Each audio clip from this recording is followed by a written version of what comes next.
If you've ever looked at a cheap house in a deal region and thought, wait, why is this so affordable? Congrats, you're already in the right mindset. Because I've been down this rabbit hole and the catch is almost always the same. It's not the building, it's the buyer pool. If the 25 to 54 crowd keeps shrinking, everything gets harder. Schools, taxes, small biz, even basic stuff like keeping a clinic open. So today, we're going full insider mode on the places getting federal love. While the population graph still points down. Before we move on, please take a moment to subscribe to the channel and like the video. Number 1, Bulgaria. So, Bulgaria is the perfect looks good on a brochure place. Sofia's got that startup-ish, cranes everywhere vibe, and you think, okay, this is going somewhere. Then you drive out an hour and it's like the local economy is just grandmas on benches doing quality control on everyone's life. Houses go for used Honda money and you start thinking you found a cheat code. But here's the catch. A lot of EU cash built the shiny bits. Roads, fresh paint, business parks. And the buyer pool still keeps shrinking because young people keep bouncing to Western Europe and the birth rate isn't backfilling it. So you get two Bulgarias. The capital pulls in, the rest drains out. Fewer 25 to 54S means fewer kids, fewer shops, fewer docks, and then more people dip. Grants don't print locals, they just upgrade the view for the folks who already left. Like a brand new roundabout where the only traffic jam is 2 tractors arguing. Number 2, Lithuania. Lithuania is the kind of place that flexes quietly. Smooth highways, fast internet in a lot of spots, EU-funded upgrades that make it feel handled. So why do some towns feel like they're shutting down by 6 p.m.? But here's the catch. The age pyramid. When young adults leave for bigger checks abroad, you can repave every street you want and the school still gets merged with the next town over. Let that sink in. Because the 25 to 54 crowd is the keep the lights on group. They run the tiny shops, fix pipes, staff clinics, and keep the local team alive. And a lot of funding buys projects, not people. Cute square, no jobs, no young families. Cheap listings look great until daycare's 40 minutes away. Number 3 is Latvia. Riga can feel alive. Cafes, lights, people actually walking like they have somewhere to be.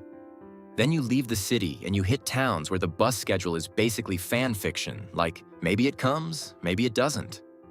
But here's the catch. Latvia is super centralized.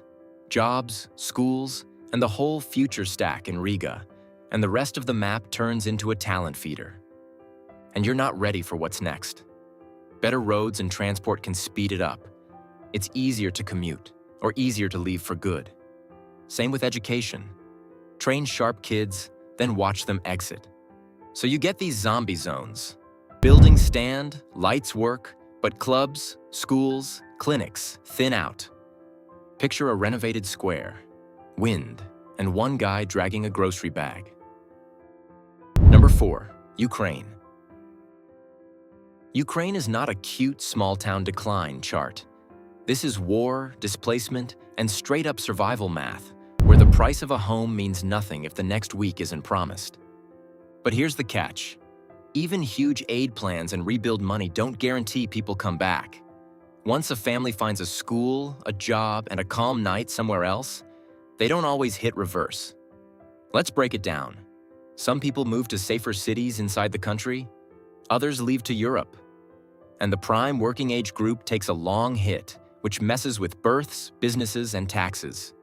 You can fix bridges and blocks, but if risk stays high or work is slow, the line still drops. Money rebuilds walls. It can't instantly rebuild trust. Number 5, Serbia. Serbia's got that classic Balkan deal where you can eat like a king, rents low in the smaller cities, and somehow everybody's cousin is filling out paperwork for Germany. But here's the catch. The exit wage is a monster. If you can make way more across the border, a subsidy job at home doesn't stop the move. It just makes the goodbye party nicer. You're not ready for what's next. The government throws subsidies at foreign factories, especially auto and manufacturing, plus new roads and industrial zones. It looks busy, it is busy, and the talent pipeline still leaks. Picture a town that lands a new plant, but the skilled crew already left, so you import labor or run short. Shiny road, no workers.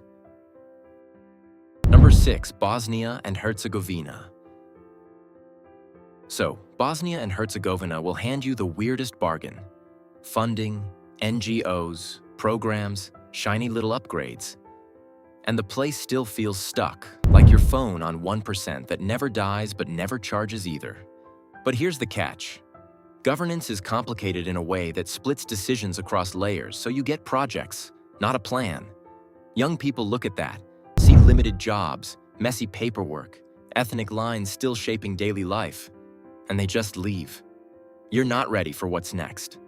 On the ground, it's donor plaques everywhere.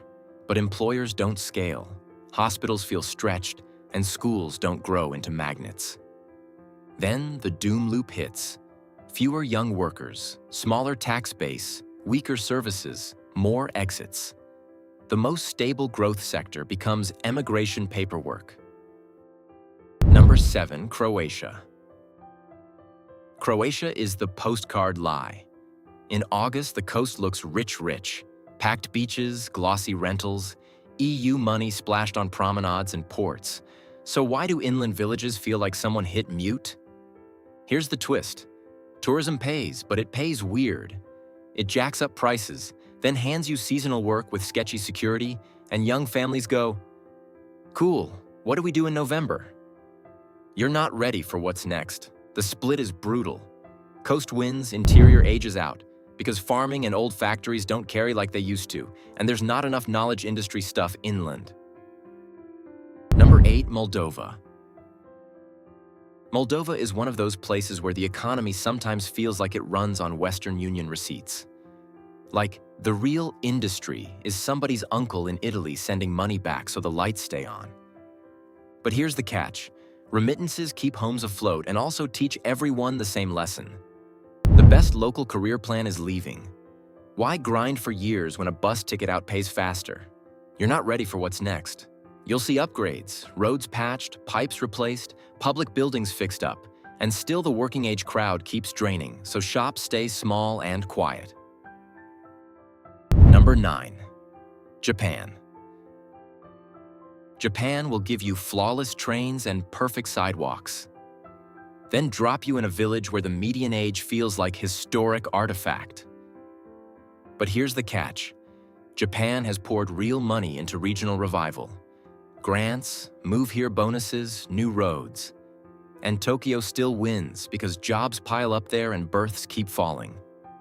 You're not ready for what's next.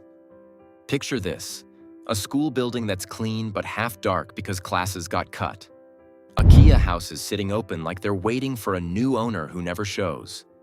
A volunteer fire crew where nobody's young enough to haul the hose. A clinic open 2 days a week. Number 10, China. Brand new towers, extra wide roads, streetlights blazing at night, and the sidewalks feel like a video game map before the players load in. But here's the catch. A lot of the growth play was land sales plus non-stop building, because local leaders needed numbers that looked good. Meanwhile, the people you need to fill it up? They're chasing school and career shots in the big Tier 1 and Tier 2 cities. You're not ready for what's next. So the smaller, newer places build way ahead of demand, then get stuck paying to run and fix half-used stuff. Elevators, heat, transit, all of it. Number 11, Detroit. Detroit will hype you up fast. New stadium buzz, downtown shine, big projects, big headlines. And then you turn one corner and it's blocks of nothing. Like someone forgot to finish loading the map. But here's what nobody tells you. The money stacks where returns are easy. Core hoods, main strips, the safe bet zones. Meanwhile, other areas keep bleeding people, so the city runs on 2 timelines at once. Here's the thing. The 25 to 54 crowd is the glue. If safety feels shaky, schools feel like a question mark, and pay doesn't match rent. Families don't lock in. Number 12, Gary. So, Gary will throw houses at you for used iPhone money, and if that doesn't make your stomach tighten, you're the perfect target customer. But here's the catch. The old manufacturing base got ripped out, and once that went, the tax base got wobbly, services got shaky, and families bounced. Now even good projects struggle because the crowd that should use them isn't there. You're not ready for what's next. You'll see federal and state cash show up as cleanup work, street fixes, and big redevelopment plans. On paper, it's a glow-up. On the ground, it's math. The feds pointed out a big part of this.